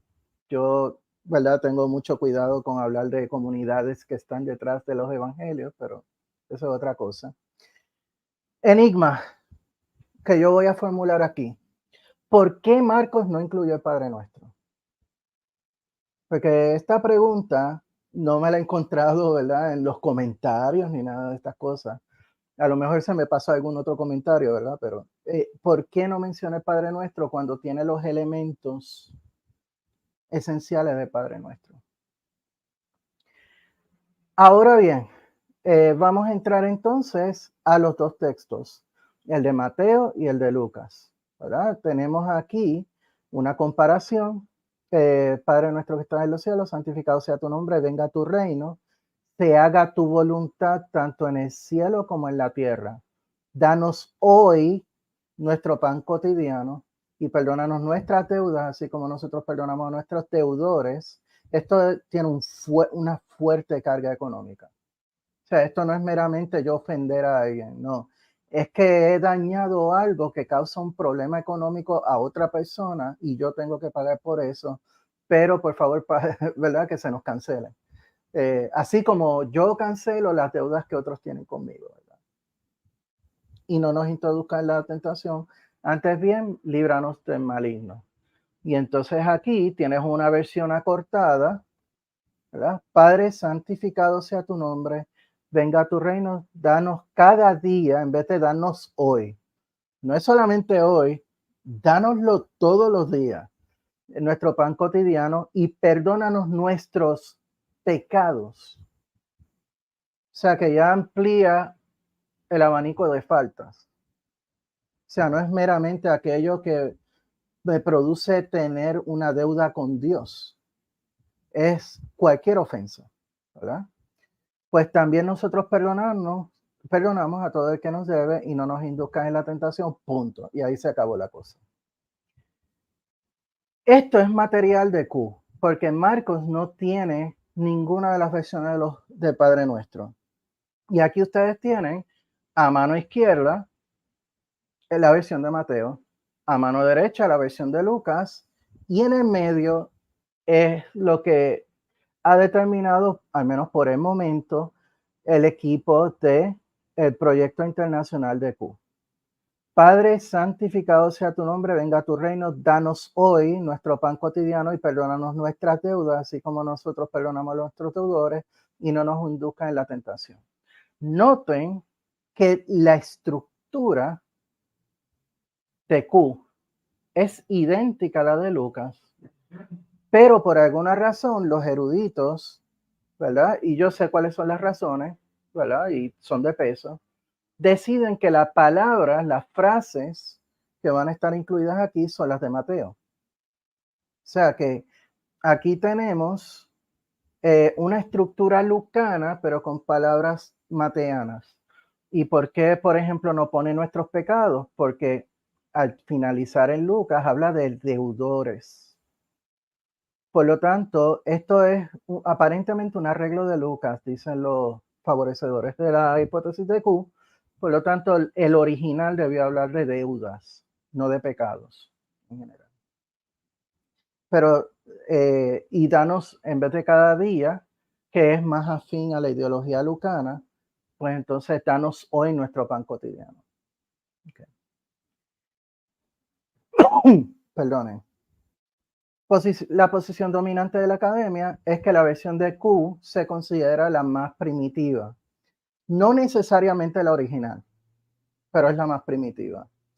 La estructura es de invocación al Padre y la segunda parte son las peticiones divididas de primera, segunda y tercera petición.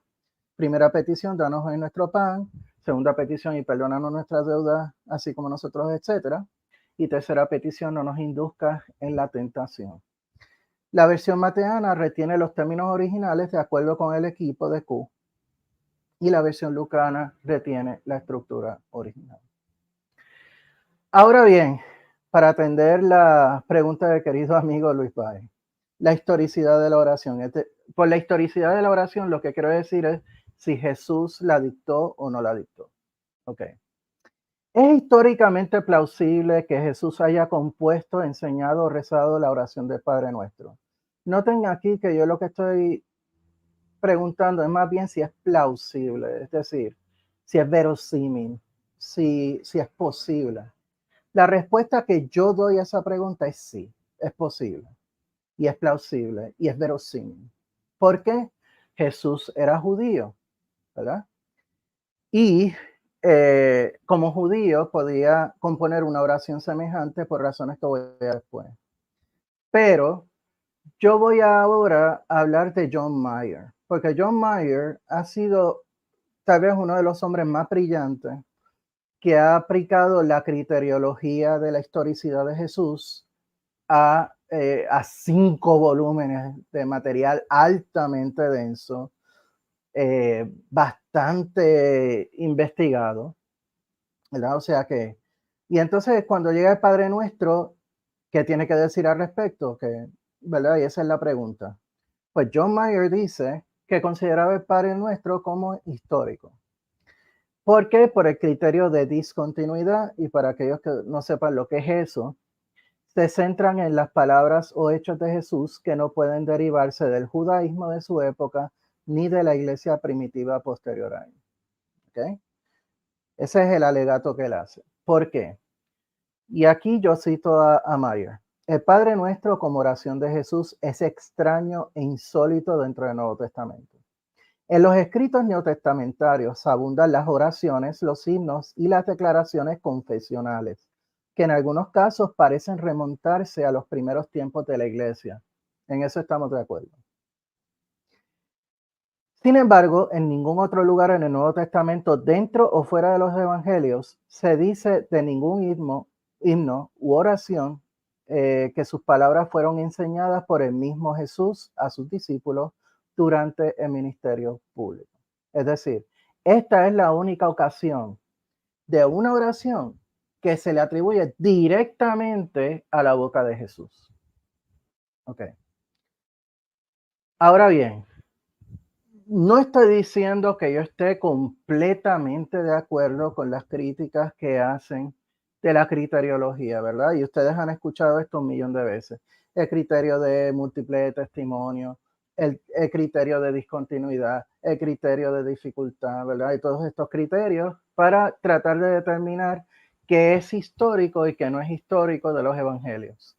Aquí ante ustedes tienen 4 obras muy importantes donde se hacen unas críticas. La inmensa mayoría a mí me parece que son serias, hay otras como que no me convencen mucho, ¿verdad? En torno a la criteriología. Y la que más me interesa para propósitos de la discusión es este libro que está aquí, The Quest for the Plausible Jesus, de Dagmar Winter y Gert Tyson, ¿verdad? Ese libro critica precisamente el criterio de discontinuidad a fondo y muestra lo problemático que es. Entonces, Constructing Jesus, de Dale Allison, y esta antología, esta colección de ensayos, Jesus Criterion, The Demise of Authenticity, debe ser un referente para todo aquel que tenga que ver algo con el Jesús histórico. Pero en el mundo hispano, si usted no quiere leer en inglés, en el mundo hispánico tenemos el libro de Fernando Bermejo Rubio, donde tiene una parte precisamente donde critica los llamados criterios de historicidad o los criterios de autenticidad y propone un paradigma indiciario. Así que para todos los efectos, si quieren un buen resumen de las críticas que se han hecho a esta metodología, ahí está. Yo coincido parcialmente con Winter y con Tyson en cuanto al criterio de discontinuidad y me parece que Meyer aquí desatinó un poquito. Y voy a hablar de los problemas de la aproximación de Meyer. Primero, generaliza lo que es la iglesia primitiva. Y los que me han escuchado antes en otras conferencias saben de mi cantaleta, ¿verdad? De que hablar de la iglesia primitiva como un todo homogéneo o casi homogéneo es falaz. Porque lo que piensa una asamblea a finales del siglo I no es lo mismo que lo que piensa otra asamblea. Y, por ejemplo, en Cristología nada más, yo puedo encontrar en el Nuevo Testamento solamente sin salir a ver otros documentos. En el Nuevo Testamento solamente yo he encontrado 7 doctrinas distintas de Cristología. Y yo no voy a hablar de otros movimientos de los que Pablo habla en sus cartas, que ya desde temprano, desde la época que Pablo escribe sus cartas, existen facciones del cristianismo y del movimiento de Jesús por un tubo y siete llaves. Hablar de los ideales de la iglesia primitiva, esto es problemático. ¿Qué tú esperas que diga la iglesia primitiva? ¿Okay? Se crea un constructo general del pensamiento de la iglesia primitiva, whatever that means. Supone una unidad y una posición casi homogénea y subestima la creatividad de los evangelistas. Ese es otro defecto que tiene la propuesta. Porque va a decir Meyer, es que esto es insólito y esto jamás se le pudo haber ocurrido a alguien. Digo, no lo dicen esas palabras, ¿verdad? Pero es prácticamente como que trata de empujar ese tipo de razonamiento. De que esto es así, que aparezca así es insólito y entonces eso quiere decir que es discontinuo. Hay que tener problemas. Yo tengo problemas con ese tipo de razonamiento. Subestima la atribución de las palabras del Padre Nuestro a Jesús. ¿Y por qué la subestima? Porque los evangelistas son unos especialistas en atribuir cuanto dicho se les ocurre a Jesús. El caso más importante, ¿verdad? Es el Evangelio de Juan, que le atribuye muchos dichos a Jesús que nosotros sabemos que Jesús no pudo haber dicho. Porque muchas de las palabras, sí, muchas de las frases, muchos de los discursos funcionan muy bien en griego, pero no funcionan en arameo, que era el idioma en que hablaba Jesús. Por lo tanto, el decir que esto de que se atribuyera una sola oración a Jesús en 2 de los evangelios me parece a mí que es problemático. La creación del tipo y también otro problema, ¿verdad? El criterio de discontinuidad habla de ser discontinuo del judaísmo, pero es que el Padre Nuestro es una oración perfectamente judía. ¿Y cómo lo hace? ¿Cómo es posible que sea perfectamente judía? Porque los judíos han compuesto oraciones bien semejantes al Padre Nuestro. Por ejemplo, el Kadish. Y el Kadish, que, ¿verdad? Hay distintos Kadish. El más conocido es el del el doliente, ¿verdad? Pero tiene unos esquemas que se parecen mucho y unas palabras que se parecen mucho al Padre Nuestro. Cuando dice, exaltado y santificado sea su gran nombre. ¿verdad? Que creó conforme a su voluntad. Llegue pronto el reino. Bendito sea el gran nombre para siempre. El Padre que está en los cielos. O sea, todas estas cosas lo podemos encontrar en el Kadish. ¿Quiénes compusieron el Kadish? Los judíos. Claro, hay que tener una alerta aquí. ¿Cuál es el alerta? Que mucha gente piensa, y de hecho yo solía decir eso y durante esta investigación me tuve que corregir, que el Kadish, o al menos un núcleo del Kadish, existía para el siglo I. El problema es que no tenemos evidencia de eso, al menos todavía. Y la evidencia más temprana que tenemos de Kadish o del núcleo de Kadish, según Meyer, estoy basándome en Meyer, del siglo V, ¿verdad? O del siglo IV. No llega a ser una oración que es rezada en la sinagoga hasta, o sea, es adoptada en la sinagoga sustancialmente hasta el siglo VI, ¿verdad? O sea que hay que tener un poquito de cuidado, ¿verdad? Y Joseph Fitzmyer aconseja tener un poquito de cuidado, atribuir al Kadish, ¿verdad? Una especie de protoorigen del Padre Nuestro que encontramos en los evangelios. Pero el hecho es de que los judíos sí pudieron de alguna manera componer algo parecido al Padre Nuestro. Y tenemos también otras oraciones judías que en algunos aspectos se parecen al Padre Nuestro, no completamente, pero tienen unas invocaciones y tienen algunas peticiones que se parecen muchísimo al Padre Nuestro. El Padre Nuestro es una oración judía. Ok. Ahora bien, ¿es histórica la autoría del Padre Nuestro de Jesús, verdad? La respuesta es, bajo los criterios que hemos examinado, solo podemos decir que es posible que Jesús haya sido el autor. Puede ser posible, de alguna de las versiones, sea la de Mateo o sea la de Lucas, o puede ser algo distinto que evolucionó en las dos versiones. Coincide con la escatología de Jesús, según hemos perfilado, cabe perfectamente dentro del judaísmo de la época, o sea, no hay ningún problema. Contiene elementos del tipo de justicia que se esperaba del reino de Dios. Es como anillo al dedo, o sea, no tiene ningún problema. Ahora, hay dudas razonables en cuanto a su autoría. ¿Por qué? No se menciona en los textos más tempranos del movimiento de Jesús, es decir, las cartas de Pablo y el Evangelio de Marcos. Y no hay discontinuidad, porque acuérdense que acabo de criticar a Meyer. Meyer afirma discontinuidad, pero yo lo que afirmo es que no hay discontinuidad ni con la teología sostenida por Mateo, ni con la teología sostenida por Lucas. Por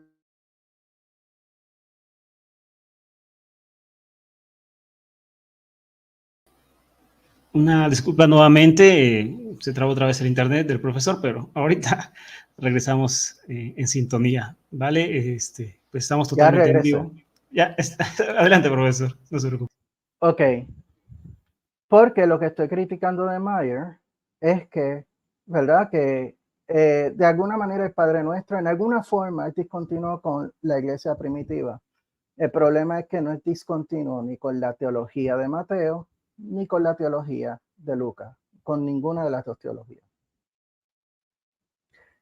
Así que el criterio de discontinuidad no sirve. No sirve tampoco el criterio de múltiple testimonio, porque las dos oraciones se escriben, ¿verdad? Se atribuyen a Q, que es un solo documento. O sea que eso es un problema. Tampoco vale el criterio de dificultad ni otros más que podamos mencionar. Ahora bien, yo voy a formular para propósitos de la discusión y hacer la discusión más interesante una visión alternativa. La visión alternativa, algunos de ustedes la conocen, es la visión de la hipótesis de Austin Farrer.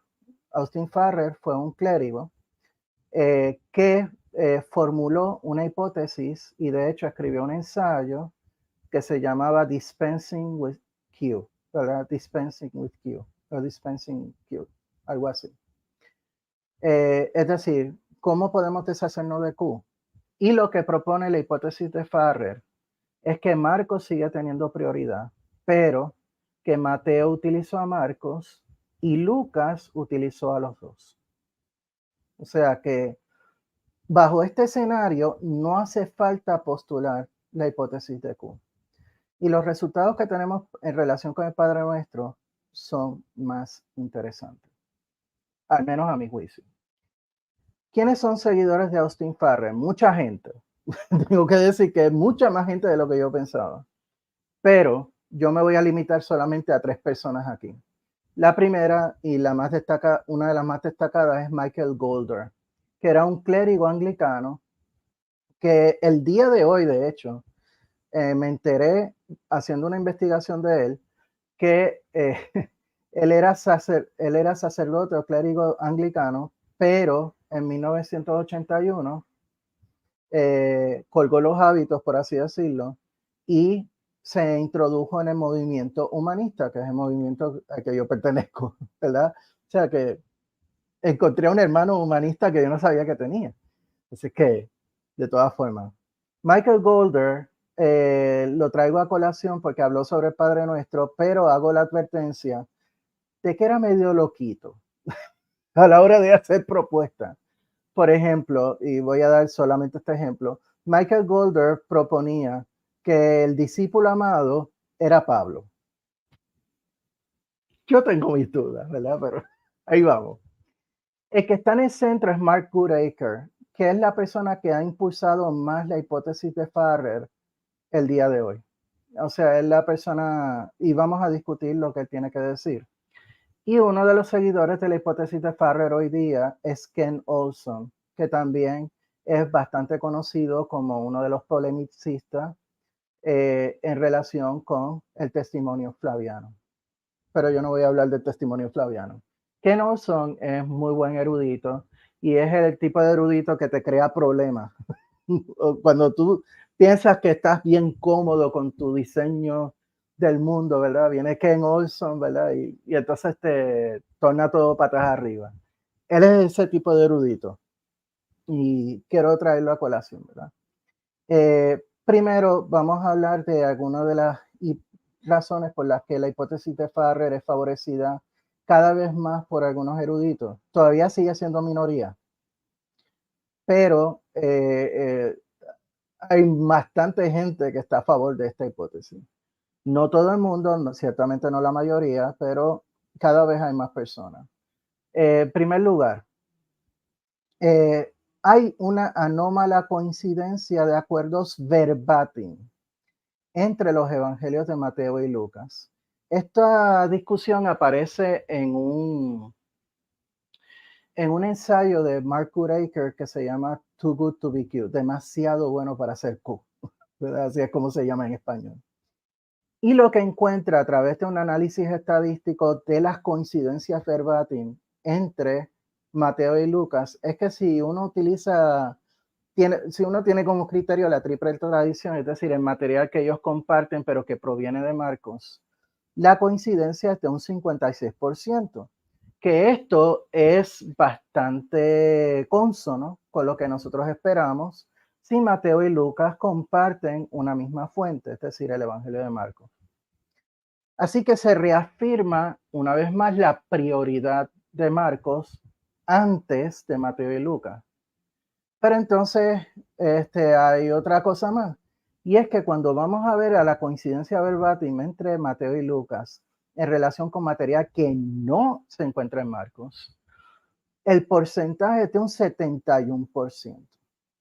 Y no importa los renglones que uno utilice, si son los hechos de Jesús, si son los dichos de Jesús, si son otros tipos de contenido, en todos y cada uno el porcentaje es siempre mayor. ¿Qué significa eso? De acuerdo, esto fuertemente sugiere que muy probablemente Mateo copió de Lucas o Lucas copió de Mateo. Y la hipótesis de Farrer dice que Lucas copió de Mateo, además de Marcos. Otro argumento a favor de la hipótesis de Farrer es el fenómeno de la fatiga editorial. ¿Qué es la fatiga editorial? Cuando un autor utiliza otro documento como fuente, lo recrea bajo unas premisas distintas, pero cae en las premisas de su propia fuente. Y voy a dar unos ejemplos. Por ejemplo, está el caso en el que Jesús va al desierto, ¿verdad? Y dice, era ya hora avanzada cuando vinieron a él los alumnos y le dijeron, este lugar es desierto y la hora ya muy avanzada. Despídelos para que vayan a los campos y aldeas alrededor y se compren algo para comer. Tremendo. Y ese es el Evangelio de Marcos. ¿Cómo es la versión de Lucas? Bueno, primero hay que destacar que en Lucas Jesús está en una ciudad, está en un pueblo, en una población, está en una polis, ¿verdad? Que es Bethsaida. Y varios versículos más adelante dice, el día comenzó a declinar y acercándose los 12 le dijeron, despide a la multitud que vayan a las aldeas y campos alrededor, se alojen y encuentren comida, porque aquí estamos en un lugar desierto, en un pueblo, en una polis. En otras palabras, Lucas inadvertidamente, tal vez advertidamente, pero por propósito narrativo lo dejo ahí. Lucas se le olvida o se le chispotea, ¿verdad? Que está en una polis, ¿verdad? Pero entonces pone desierto. ¿Por qué? Porque la fuente de Lucas dice que es en el desierto. Una equivocación. Esto es fatiga editorial. Parte de la premisa de Lucas, parte de la premisa de que Jesús está en una polis, en una ciudad, en un pueblo. Pero entonces cae por defecto en el pasaje de Marcos que está en el desierto. ¿Ven por dónde es que va la cosa? Así que hay fatiga editorial en relación con Lucas, en relación con Marcos, y también hay fatiga editorial en Mateo en relación con Marcos. Pero hay casos en fatiga editorial de Lucas en relación con Mateo. Sí, y voy a dar un ejemplo. Mateo, en cuanto a la parábola de los talentos, menciona a 3 esclavos. Uno recibe 5 talentos, otro recibe 2 y otro un solo talento. Entonces el primero hace 5 talentos para un total de 10. El otro hace más, 2 más, ¿verdad? Total de 4. Y el último lo esconde, ¿verdad? Se quedó con un solo talento que al final se le quita, etc. Ok. En el caso de Lucas, no son 3 esclavos, son 10 esclavos.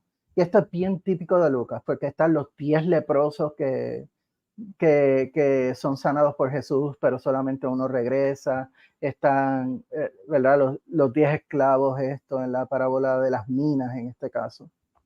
¿Ya? Y a él le encanta el número 10. Ok. Y les voy a leer, estos son extractos de la parábola, porque la parábola en sí es larga. El primero, es decir, el primer esclavo compareció y dijo, Señor, tu mina ha producido 10 minas. Es decir, tiene un total de 10 minas. ¿Okay? ¿Por qué? Porque a todos los esclavos le dieron una mina. Pues con esa mina, el primero hizo 10. Pues entonces son 11. Y llegó el segundo diciendo, tu mina, Señor, ha generado 5 minas. Pues son 6 minas en total. Llegó el otro y uno dice, pero espérate, ¿cuántos fueron? 10. ¿Dónde están los otros 7? Bueno, este es el otro. Ok. Diciendo, Señor, he aquí tu mina que he tenido guardado en un paño. Le dice el noble, por tu propia boca te condeno, esclavo malo. Quítenle la mina y dénsela al que tiene 10 minas. Y uno dice, pero espérate, el que ganó 10 minas tiene 11 minas, según esta historia.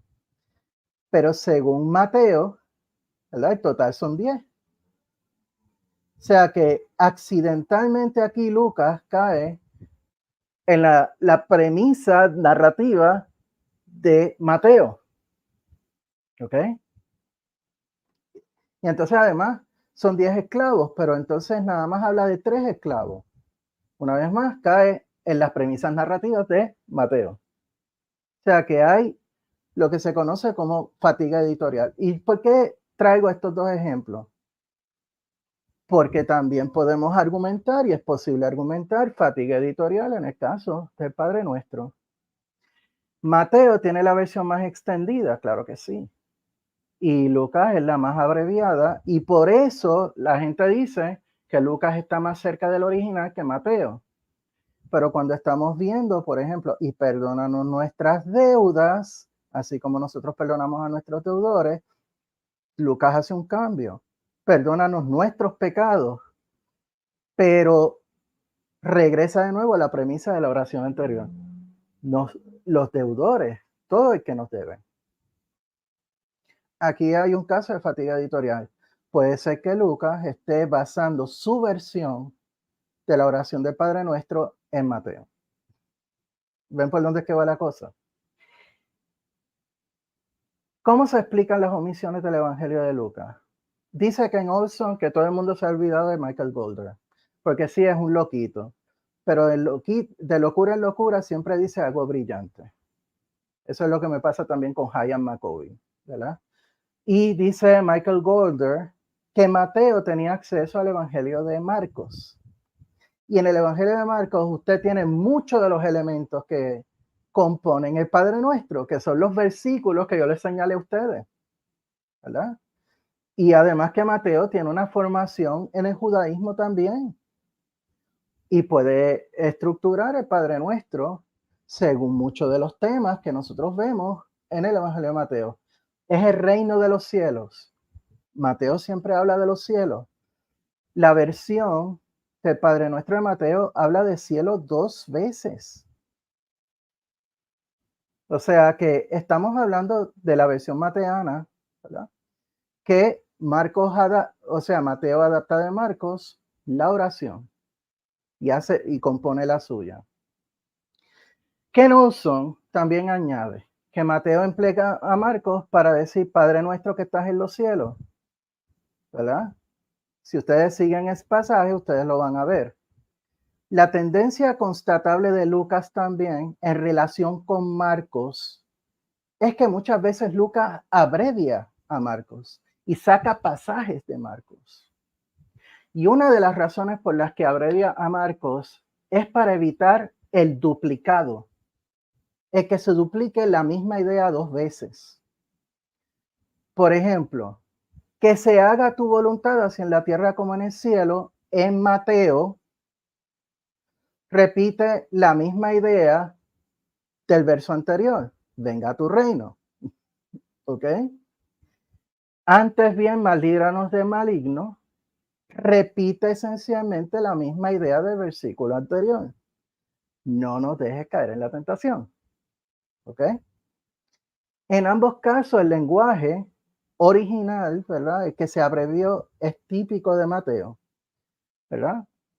En cuanto a la séptima línea, perdónanos nuestras deudas, es llamativo que el proyecto internacional de Q escoja precisamente las palabras del Evangelio de Mateo.